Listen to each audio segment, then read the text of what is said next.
Iiwasan mo talaga yan.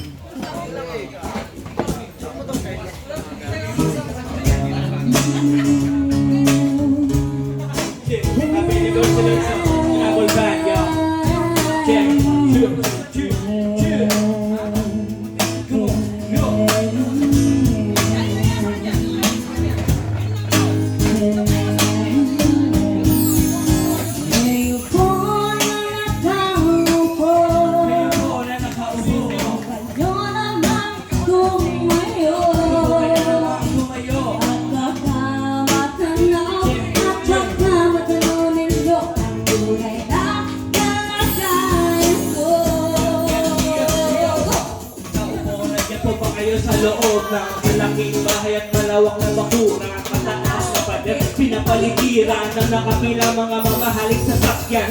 Mga bantayan laging bulong na bulong, wala namang kasandero, marami ang nakabalo. Lumakas pa ng oras ay walang butas ang bubor ng atapag kutsara na hindi kilala. Ang tubong at nagkanin, hindi puti ng garas na nasa kaos. Kahit na hindi pasko sa labas sa emin ako, sarap siguro manirahan sa bahay na ganyan. Sabi pa nila ay dito mo rin matatagpuan ng tao na nagmamayari ng isang upuan. Oy, pinag-aagawan, kaya naman, hindi niyo pinag-aagawan. Kung makikita ko naman siya, kaya kinahalikan. Kaya mo na nakaupo. Ando naman tumayo. Makakatanaw At baka matanaw ninyo. at talagay ako.